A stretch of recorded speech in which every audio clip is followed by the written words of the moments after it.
Lucky was about 2 years old when she came to us. She shat in the house and ran away at least once a month. She never learned to tolerate a leash. Mother tried to discipline her in the way, as a child, she had been taught to handle a dog. She hit Lucky on the muzzle with a rolled-up newspaper, and she rubbed her nose in shit. About a year in, when it was abundantly clear that Lucky was making no progress with the leash, Mother bought a choke collar. The collar was made from linked metal squares with sharp prongs on the inside. As soon as Mother slipped it over her head and fastened it to the leash, Lucky dashed forward. Mother yanked back on the leash, saying, "Heel!" The prongs dug into her neck, and Lucky howled. The pain or the surprise of it, I don't know which was worse. Then my mother handed me the leash. "Now you do it." "No," I said, I can't. She told me I'd have to, that if I wanted to keep the dog, I'd learn how to use the collar. So Lucky lunged forward again, and I gave the leash a gentle tug. "Heel," I pleaded. "Harder," Mother said. "No, harder."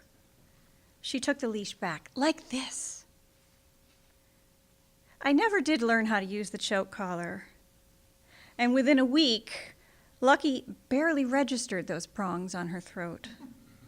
Once again, she was leaning against the chain with all her weight, pulling me toward the wild gully at the end of our street. And I ran behind her, yanking on the leash, yelling, "Heel!" at the top of my voice. Then one day, Mrs. Boxer came out onto her porch, her wide figure shadowed under the ivy that grew around her door. And she called down to me, "How dare you treat a dog like that?" Mrs. Boxer was a widow, one of 3 on our street whose husbands had died years before. The widows didn't own cars, and their yard work was neglected. They kept cats, never dogs. "You ought to be ashamed," Mrs. Boxer said. And then Lucky saw her moment. She knew I was distracted by Mrs. Boxer, and she pulled with all her strength. The force of it surprised me. I fell forward, scraping my knees, lost my grip, and she was halfway to the gully before it even occurred to her to turn around. I sat on the pavement, holding my skinned knees, calling her name, tears on my face.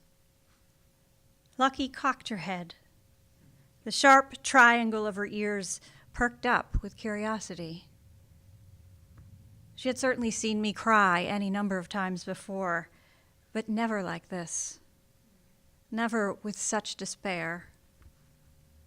And never at something she had done. After a long moment, her ears flattened against her head, and she walked slowly back up the street and stood next to me, waiting. I picked up the leash, and I sat with Lucky in the middle of the road, my arms around her neck, thinking about what to do next. If I stood up, Lucky would be off to the races once again. If I pulled on the choke, Mrs. Boxer would step off her porch and start moving towards us. And then I had another idea. I squatted and pulled Lucky between my legs, wrapped my arms around her, drew her up, and I stood up. Lucky, as long as me from her nose to the tip of her tail, lay passive in my arms. I wobbled a little. My arms burned from the strain, but I carried that dog all the way to the end of the block, over one street, and up the next, only setting her down one house away from ours. From then on, I walked Lucky every day. As Mother watched us through the dining room window, we turned right out of our driveway and I stumbled behind Lucky, calling, "Heel! Heel!" And then just before Mrs. Boxer's house, I would sit down on the road. Lucky would come and stand next to me. And I gathered her to me, picked her up, and we toured the neighborhood, Lucky and I, the dog in my arms, a look of implacable dignity on her face. Thank you.